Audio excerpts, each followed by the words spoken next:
Starches are low in calories. They're very calorie dilute. In other words, when you eat them, you take in a lot of food, it fills the stomach, but just the right amount of calories. The second principle is the fat you eat is the fat you wear. This is something that I encourage people to keep as a mantra, is whenever they're worried about losing weight, they want to feel better and have the pounds come off. One of my most favorite mantras to give people is, the fat I eat is the fat I wear. See, the body does the most efficient thing possible with everything you give it. You give it sugar in the form of carbohydrates, and it uses that sugar to run the machinery through a process called glycolysis. It runs the machinery. That's the most efficient thing for the sugar to do.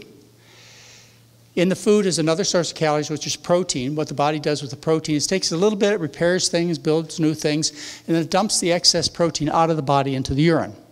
The body does not store protein. If it stored protein, it would store it in the muscles, and we'd all look like Arnold Schwarzenegger used to look like. It does not get stored. The third ingredient that provides calories in food is fat.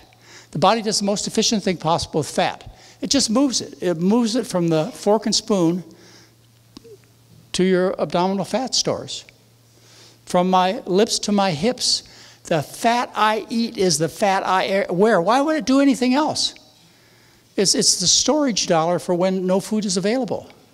That's what the purpose of fat is, to get you through the tough winter. It stores it so efficiently that it doesn't even change the chemical structure of the fat.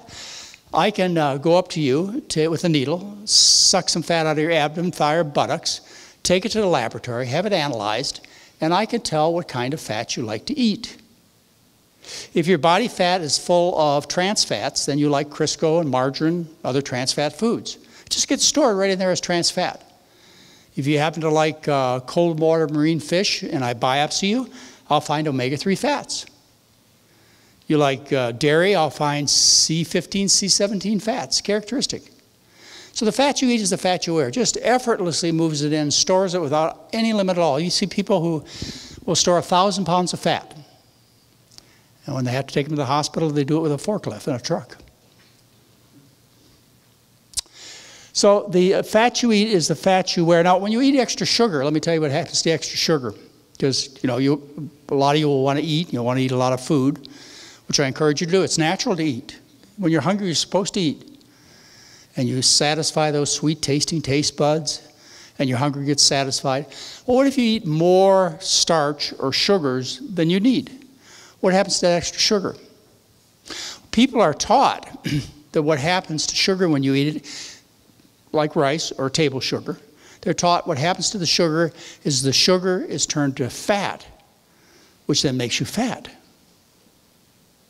And if that were true, if, say, eating too much rice turned to fat and that made you fat, then we'd see in the past several billion obese Asians living on rice. And that's not what we see.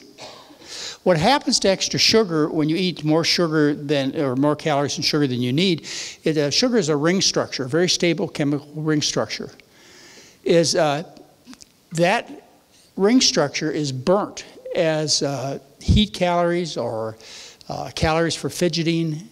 That ring structure would have to be broken down into a chain structure, which is a fatty acid structure, and that costs lots of calories, and the body doesn't do that.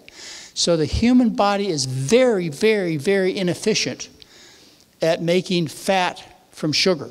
You're taught the opposite, but that's not what the scientific truth is. We've known this for 40 years. I've written about it for 40 years. The body does not efficiently convert sugar into fat. It's too wasteful, so it just burns it off.